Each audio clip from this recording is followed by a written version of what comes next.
मुकाम पे है कोलंगल, जहां पे आज बेहतरीन तरीके से यहाँ पर कांग्रेस और बीआरएस बीजेपी अपने अपने काम करते हुए नजर आ रहे हैं। और यहाँ से कोलंगल से रेवंत रेड्डी भी अपना पर्चा दाखिल किया और यहाँ पर काम करने के लिए बात कर रहे हैं। एक तरफ आप देख सकते हैं कि कांग्रेस है और दूसरी तरफ आप देख सकते हैं कि यहाँ पर बीआरएस है, उसके पीछे देख सकते हैं बीजेपी है। और यहाँ पर हम शिवाजी चौक पर है कोलंगल में, तो कोलंगल का शिवाजी चौक का पुतला है। जो अक्सर यहाँ पर देखा जा रहा है कि कोलंगल में बीआरएस और कांग्रेस का कांटे का टक्कर है और कांटे के टक्कर के साथ साथ देखा जो जा सकता है। यहाँ पर शिवाजी चौक पर हम ठहरे हैं और हर तरफ यहाँ पर सियासत माहौल जो गर्म है। और इसी दौरान ये भी देखने को मिल रहा है कि कई आवाम यहाँ पर सिर्फ बीआरएस की नारे लगा रही है, कांग्रेस को कई जगहों से मुश्किलात का भी सामना है। अब देखना ये होगा कि किस तरीके से यहाँ पर कौन सी पार्टी सफलत हासिल कर सकती है, क्योंकि यहाँ से ऑलरेडी 9 साल रेवंत रेड्डी मुकाबला कर चुके हैं और फिर एक बार यहाँ पर वापिस आए हैं। और इन तमाम हालात को देखते हुए यहाँ पर पुलिस का भी काफी सख्त बंदोबस्त देखा जा सकता है। बड़े पैमाने पर पुलिस की भारी सिक्योरिटी का भी इंतजाम है ताकि यहाँ पर आने वाले जो भी मसाइब है वो तमाम को हल कर सके। तो हमारी ये कोशिश रहेगी कि जिस तरीके से भी हर इंतखाबात के हिसाब से हमारी ये कोशिश रहेगी कि इंतखाबात के हिसाब से जो भी जहां पर भी गर्मा गर्म माहौल है उसको बराबर कवर किया जाएगा। तो हमारे साथ जुड़े रहिए, इलेक्शन की तमाम सरगर्मियां आपको बताते रहेंगे। जी जनाब, मैं आपसे कुछ बात करना चाहूंगा इलेक्शन के ताल्लुक से। मैं हैदराबाद से आया हूं। ये यहाँ पर नुमाइंदगी करने के लिए कौन सी पार्टी का एमएलए कैंडिडेट है यहाँ पर? फिलहाल यहाँ पे हमारे पास नरेंद्र रेड्डी है पिछले 5 सालों से। जी, कौन सी पार्टी से है वो? बीआरएस। जी, और इससे पहले कौन थे यहाँ पर? रेवंत रेड्डी थे। जी, कितने साल? पूरे 9 साल थे वो। जी जी जी 9 साल। 9 साल में क्या मुसलमानों को उन्होंने तरक्की दी? किस तरह उनका प्यार रहा मुसलमानों को लेकर? जहर उगला है उन्होंने, मगर कभी प्यार तो देखा है नहीं आज तक। उनकी शक्ल ही नहीं देखी आज तक हम कभी। जी, तो उनका प्यार क्या देखेंगे हम? जी, जो सुनाया जाता है कि 9 साल के अंदर जी हमारे पास में आके एक मुट्ठी भर मिट्टी भी नहीं डाला यहाँ पे इस गांव में। 9 साल के अंदर? 9 साल के अंदर रेवंत रेड्डी। हाँ जी बिल्कुल। जो आप मुसलमानों को अपना बहुत बड़ा दोस्त मान रहे हैं? कोई नहीं, कोई मुसलमान का दोस्त नहीं है ना, कुछ ऐसी बात है। लेकिन हमारे पास जो डेवलपमेंट हुआ है तो पिछले ये 5 सालों में ही हुआ है। लेकिन उससे पहले 9 साल के अंदर कुछ भी नहीं हुआ। 9 साल में कभी थोड़ा तो प्यार दिखा होगा? हमने कभी नहीं देखा। क्यों? इस वजह से वजह क्या है? वो जाने, उनकी वजह जाने। उनका दिमाग ही इस तरह का है क्योंकि जहन होता है एक इंसान का, बुनियाद होती है कि भाई व्हाट इज माय फाउंडेशन और मैं किस रूट में जाना है, मेरे को क्या करना है। उन्होंने अपना जहन बना रखा है तो हमसे प्यार कहाँ होगा भाई? तो बात वो है। अब उनको हर जगह चर्चे में ये कहा जा रहा है कि वो आरएसएस के बड़े दलाल है, एजेंट है। होंगे? हकीकत क्या है? होंगे बिल्कुल होंगे। पर वो गहराइयां तो हम नहीं जानते, लेकिन हमने जो पेपर देखा, जो टीवी देखते हैं, जो पेपर में सारा कुछ आता रहता है ये सारा कुछ उससे जब जानते हैं, वो सारा देखते हैं तो वही हो सकता है। तो ये आरएसएस का कोई कभी काम किया इन्होंने यहाँ पर? यहाँ पे तो हमने देखा नहीं हो काम करते हुए, लेकिन जो पेपर में देखा है, जो न्यूज़पेपर में बाद में बात करता हूँ बच्चा। हाँ जी, देखा है हमने। रेवंत रेड्डी के भाई भी है जिनका नाम प्रीति रेड्डी बताया। वो लोग सिर्फ लड़ाई झगड़े कराने वाले लोग हैं जी। वो लोग कभी भी प्यार मोहब्बत से रहने वाले लोग नहीं है। जहाँ भी देखो दंगे, लड़ाई, फसाद, अच्छा बुरा। रेवंत रेड्डी रिसेंटली बिल्कुल रेवंत रेड्डी परसों यहाँ पे जो हमारे करीब का गांव है, एक शाहजहां पेट है जी, तो कुछ लोग आए हुए थे। वहां पे जाकर वो लोग अपना प्रचार, हम जिसे कहते हैं कि भाई जी पूरी कॉन्स्टिट्यूंसी में कर रहे हैं वो लोग वैसे जी, चलो यहाँ पर कर रहे थे। तो उस दौरान जाके उनके कुछ गुंडे दिन दहाड़े काफी गाड़ियां फोड़ दिए, ये करे वो करे, सारा कुछ उनके इशारे पे सारे काम होते हैं। तो ये कौन करता है? मुसलमानों से कहीं भी प्यार नजर नहीं आया? कहीं नहीं। अगर होता तो ये लड़ाई झगड़े नहीं होते? बिल्कुल नहीं होते। तो इस तरीके से बिल्कुल उनके ऊपर जो इल्जाम लगाया जा रहा है वो हकीकत है? बिल्कुल हकीकत है, कोई डाउट नहीं है। तरक्की कुछ नहीं। इस बार मैं अकेला नहीं कह रहा हूँ ये जी, सारी कॉन्स्टिट्यूंसी चले जाइए आप जी, हर गाँव में जाइए आप, चाहे टाउन है या छोटा तांडा है या बड़ा गांव है, जहां कहीं भी आप चले जाकर के भाई आप ये पूछिए कि रेवंत रेड्डी आपके गांव में क्या काम करा है, पूछो। क्योंकि मैं गलत हो सकता हूं लेकिन हर गांव का बंदा गलत नहीं हो सकता। अब इस बार फिर वो लड़ाई के लिए आए हैं तो सब बेकार है। उनकी लड़ाई की हद तक ही है जी, उससे हटके और कुछ नहीं है। वोट चाहिए उनके पास में सिर्फ पैसा और दारू जो बांट रहे हैं। आज जो चल रहा है सिर्फ पैसा फेंक रहे हैं, लोगों को खरीद रहे और दारू बांट रहे हैं। मुसलमानों का क्या यहाँ पर रुझान है क्या रेवंत रेड्डी को लेकर? कुछ नहीं है जी, कोई खास नहीं।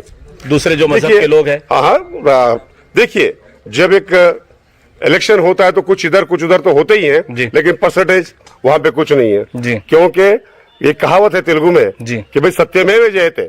बराबर। जो इंसान रात दिन पिछले 5 साल से यहाँ पे काम कर रहा है तो लोग भी तो ये सोचेंगे ना भाई, जी। आपको 9 साल का टाइम दिया गया, जी। आपने कुछ करके नहीं दिखाया, जी। और आज गांव में जाके किसी से वोट मांगने के लिए मुंह नहीं है उनका, जी। तो क्या करते हैं वो गांव को नहीं जाते कि भाई मेरे को वोट दो, नहीं मांगते। जी। कहीं भी एक जगह मंडल हेडक्वार्टर है या कोरंगल कॉन्स्टिट्यूंसी है या कोसगी है, ऐसी जगह जाके क्या करते हैं, सब लोग को पैसे पैसे पैसे गाड़ियां भर भर के लोग आते हैं। कर्नाटक से भी लोग आते हैं, इधर कर्नूल से गाड़ियां आती हैं, सारी गाड़ियां आके इनके खुद इलाके में कुछ आने वाले नहीं है, आते भी होंगे कुछ हमारी तरह, कुछ पैसे खा के आने वाले लोग आते हैं, दूसरे कौन आते हैं, तो जिसको पैसा दिया गया है वो जेब में डाल के कुछ लोगों को लेके आते हैं, लेकिन बाकी के सारे कुछ किराए के टट्टू है, दूसरा कोई नहीं है। आपके लहजे से बराबर जाहिर हो रहा है कि 9 साल उन्होंने यहाँ पर रहा और फिर एक बार यहाँ मुंह उठाए चले आए हैं। वो उठाए आए, उन्होंने कह के गया था कि अगर मैं हार जाऊं तो मैं संन्यास ले लूंगा, राजा की में मेरे कभी नहीं आऊंगा बोले थे। उसके बावजूद उसके नहीं, वो बात पे कायम रहने वाला आदमी नहीं है यार।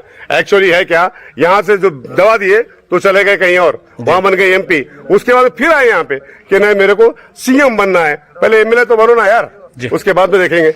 यानी हर तरीके से नाज़िर, जिस तरीके से इनका जो अपना गुस्सा है, गुस्से की बात नहीं है, इनका जो हकीकत है ये गुस्से में अपनी हकीकत जाहिर कर रहे हैं कि यहाँ पर रेवंत रेड्डी इससे कबल 2 मरतबा मिले रह चुके हैं, लेकिन एक मरतबा भी मुसलमानों से मोहब्बत का इजहार नहीं किया। और भी कुछ गांव वाले हमारे साथ मौजूद है, इस गांव में हम आए हैं तो जरूर यहाँ पर और भी लोगों से बात करेंगे। रेवंत रेड्डी के चेहरे का जो पर्दा उन्होंने डाल रखा है कांग्रेस का, उसके पीछे आरएसएस की चड्डी का रंग जरूर जाहिर करेंगे। हमारे साथ जुड़े रहिए। ये कोड़ंगल के इलाके गोरारम में है और जहां पर किसान भी, यहाँ पर देखिए धान में मैं ठहरा हुआ हूँ, ये धान का काम चल रहा है। किसान की मोहब्बत अपने इलाके के एमएलए से बहुत रहती है। देखेंगे भाई को पहले, सबसे पहले हिंदी आती है नहीं, क्योंकि आपको हिंदी आती है, उर्दू हिंदी आती है। चलिए बहुत अच्छी बात है। आप ये बता दीजिए सबसे पहले कि यहाँ पर इससे पहले और अब कौन सा एमएलए है? अब 5 साल से नरेंद्र रेड्डी है। कौन सी पार्टी से है वो? टीआरएस। इससे पहले कौन थे? इससे पहले कांग्रेस का रेवंत रेड्डी। अच्छा, कितने साल थे वो? 10 साल। 10 साल, 2 टाइम आपके एमएलए रेवंत रेड्डी रहे जी। तो उनसे आपको क्या फायदा हुआ, क्योंकि आप किसान हैं? कुछ फायदा नहीं हुआ। अब नरेंद्र रेड्डी 5 साल से आया, जब से धान खरीद रहे, हमारा को 24 घंटे करंट है और घर के पास नल वगैरह है जी, 24 घंटे। रेवंत रेड्डी को लेकर क्या कहेंगे आप, उनके काम को लेकर? कुछ काम का नहीं है रेवंत रेड्डी। अच्छा। 10 साल कुछ काम नहीं करे एक बार भी। अब हम नरेंद्र रेड्डी कुछ दावत रहे तो भी आते, कुछ अच्छा बुरा हो तो भी आते, छोटे बच्चे से लेकर बड़े आदमी। रेवंत रेड्डी लोग कह रहे हैं कि रेवंत रेड्डी आरएसएस के हैं, क्योंकि वो लड़ाई लड़ाते हैं एक दूसरे में। हाँ, हो सकता, उतना तो जानकारी नहीं है, मगर कुछ काम का नहीं है। ठीक है। एक और एक किसान भाई हमारे साथ जुड़े हैं, आइए। हमारे कैमरामैन से गुजारिश करूंगा कि एक और किसान भाई, हिंदी आती है? हिंदी नहीं आता है, थोड़ा आता है, थोड़ा भी नहीं आता। रेवंत रेड्डी कैसे है आपके पास? बहुत बुरा आदमी है। रेवंत रेड्डी बुरा आदमी है? बुरा आदमी। क्यों आदमी बुरा है? वो बहुत चिल्लाता रहता है, चीखते रहता है। हाँ, काम कुछ नहीं करते? काम कुछ भी नहीं। अच्छा, 9 साल एमएलए करे नहीं, कुछ फायदा नहीं। आप कौन से इलाके का है ये? आप कौन से इलाके में? अब धान में है। नहीं, एरिया कौन सा है आपका? ये गौरारम है, कोड़ंगल है। कोड़ंगल। यहाँ पे कितने बार थे एमएलए रेवंत रेड्डी? 9 साल करे। 9 साल। एक बार भी आपसे मुलाकात? आपको फायदा, स्कीम कुछ भी नहीं? कुछ भी स्कीम नहीं है। इस बार आप क्या करेंगे? रेवंत रेड्डी आ रहे हैं वोट लेने के लिए। हम डालते नहीं, रेवंत रेड्डी को वोट नहीं डालेंगे? वोट नहीं डालेंगे। क्यों? मैं डाल दूं केसीआर को। नहीं, इतनी नफरत क्यों रेवंत रेड्डी से? वो मेरे कुछ भी फायदा नहीं करे। अच्छा, तुम्हारा सिर्फ नहीं करे या किसी का भी नहीं करे? मेरे तो नहीं करे, किसी के करे क्या मालूम नहीं। गांव में कैसा रहा? गांव में भी कुछ भी नहीं करे। तो इस तरीके से हमने कुछ पैसा दिया है आपको? मेरे कुछ भी ऐसा नहीं दी। हमने कुछ गलत बोलने के लिए पैसा दिया? कुछ भी नहीं दिया। तो इस तरीके से यहाँ पे ये लोग काम कर रहे हैं, ये इनकी हकीकत है। और ये लोग जो बड़े मेहनत से ये धान उगाते हैं, ये धान को भी रेवंत रेड्डी ने कभी आंख उठाकर नहीं देखा, ना ही कभी खरीदने की कोशिश की। लेकिन जब से यहाँ पर एक बताया जाता है कि बीआरएस के जो एमएलए हैं वो काफी हद तक किसानों को लेकर चल रहे हैं, हर मजहब को लेकर चल रहे हैं। और भी काफी लोग हमारे साथ गाँव के जुड़े हैं। मैं एक मरतबा आपको बताना चाहूंगा कि हम पूरा इलाका गाँव के अंदर है। ये कोड़ंगल है, ये गुरुराम का इलाका है, यहाँ पर बोर्ड भी लगा हुआ है। ये पूरा रेवंत रेड्डी का इलाका है, जो रेवंत रेड्डी यहाँ पर टीडीपी से तकरीबन 2 मरतबा लड़ते हुए यहाँ पर एमएलए बने, लेकिन अब तक कोई भी शख्स उनसे खुश नहीं है। फिर एक मरतबा वो कांग्रेस का खंडवा पहनकर, आरएसएस की चड्डी पहनकर यहाँ पर लोगों से वोट मांगने के लिए आए हैं। देखते हैं कि और भी मजीद लोग क्या कहते हैं रेवंत रेड्डी को लेकर।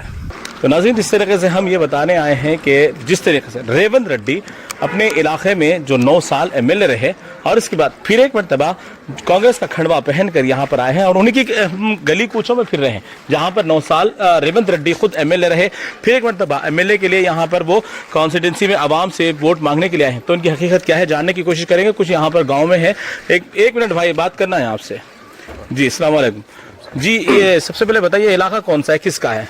ये कोडंगल कॉन्स्टिट्यूंसी है जी। ये पहले भी थोड़े लोग एमएलए काम करे। कौन से एमएलए थे जो 2 साल थे? रेवंत रेड्डी थे। रेवंत रेड्डी कौन सी पार्टी से थे वो? पहले टीडीपी से थे जी। अब 2009 में टीडीपी से आए उन्होंने कोडंगल। अब अभी तो कांग्रेस में है जी। कांग्रेस का जब इन्होंने खंडवा पहन कर आए हैं, कांग्रेस के लिए वोट मांगने आए हैं, तो रेवंत रेड्डी इससे पहले आपके पास यहाँ पर जब थे तो क्या क्या काम करवाए? कुछ भी नहीं करे उन्होंने, खाली उनके जो बातें, लोगों को परेशान करने के बातें और लोगों को भड़काने के बातें, दूसरा कुछ भी डेवलपमेंट नहीं करे। कोडंगल कैसा है देखो, अभी जो नरेंद्र रेड्डी साहब कोडंगल में 5 साल हो गया जीत के, उनके डेवलपमेंट कैसे है आप यही गाँव में नहीं, दूसरे गाँव में भी आरएसएस का उन्हें एजेंट बताया जा रहा है। बिल्कुल आरएसएस में था पहले जी। अब फर्स्ट आरएसएस में था, उसके बाद टीआरएस में आया, उसके बाद टीआरएस में अगर से टीआरएस में क्या करे केसीआर साहब, ये आरएसएस के हमारे इसमें नक्को भाई, हाँ हर कास्ट को लेके चलना है बोले सरकार, केसीआर साहब क्या करे बोले तो उनको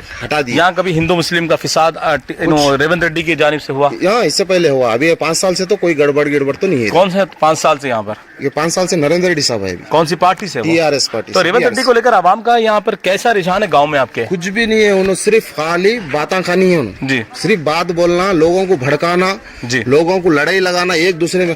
और घर में क्या है बोलते, एक भाई कांग्रेस में रहता था, एक भाई टीडीपी में रहता था, 2 भाइयों को लड़ाने की कोशिश करते थे। कौन करते थे? रेवंत रेड्डी साहब जी। तो इन्होंने ये वाकई खंडवा तो टीआर उनका कांग्रेस का है, लेकिन कुछ भी नहीं है, सिर्फ आरएसएस का ये उन्होंने, आरएसएस से कंफर्म है। कंफर्म 9 साल कुछ तरक्की नहीं, कुछ तरक्की थोड़ी भी नहीं, थोड़ी भी नहीं, एक सीसी रोड भी नहीं डला सके, एक सीसी रोड भी नहीं है, नहीं डला सके। तो फिर इस बार अगर आवाम का क्या अमल रहेगा यहाँ पर उनको? अमल तो बीआरएस गवर्नमेंट अच्छे काम कर रही जी, और जिरात से लेके पेंशन करने से लेके शादी मुबारक कल्याण लक्ष्मी चक्का करने से लेके हर वो चीज डेवलपमेंट हो रहा है यहाँ पे जी।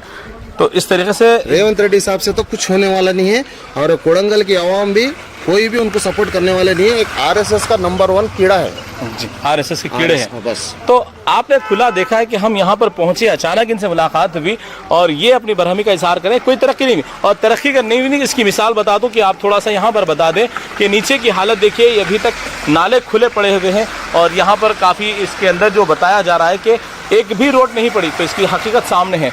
9 साल टीडीपी से रहे रेवंत रेड्डी एमएलए, अब फिर एक मरतबा कांग्रेस का खंडवा पहनकर, आरएसएस की चड्डी पहनकर यहाँ पर लोगों के अंदर जहर के नफरत के बीज बो रहे हैं। और जिस तरीके से वो मुसलमानों को लेकर एक तरफ मोहब्बत की बात करते हैं, तो लेकिन हकीकत सामने है कि ये छोटे छोटे जो घर वाले हैं, गांव वाले हैं, यहाँ पर उन्होंने उनका 9 साल दुख झेला है और इस तरीके से फिर ये आने वाले 5 साल रेवंत रेड्डी को वो झेलना नहीं चाहते, रेवंत रेड्डी के साथ वो कभी इत्तेहाद करना नहीं चाहते। इसीलिए कोडंगल की जो आवाम है, कोडंगल इसलिए कह रहा हूँ कि कोडंगल से रेवंत रेड्डी फिर इस मरतबा मुकाबला कर रहे हैं, तो यहाँ की कोडंगल की आवाम की हकीकत हमने आपको बता दी है। तो अब फैसला आपका है।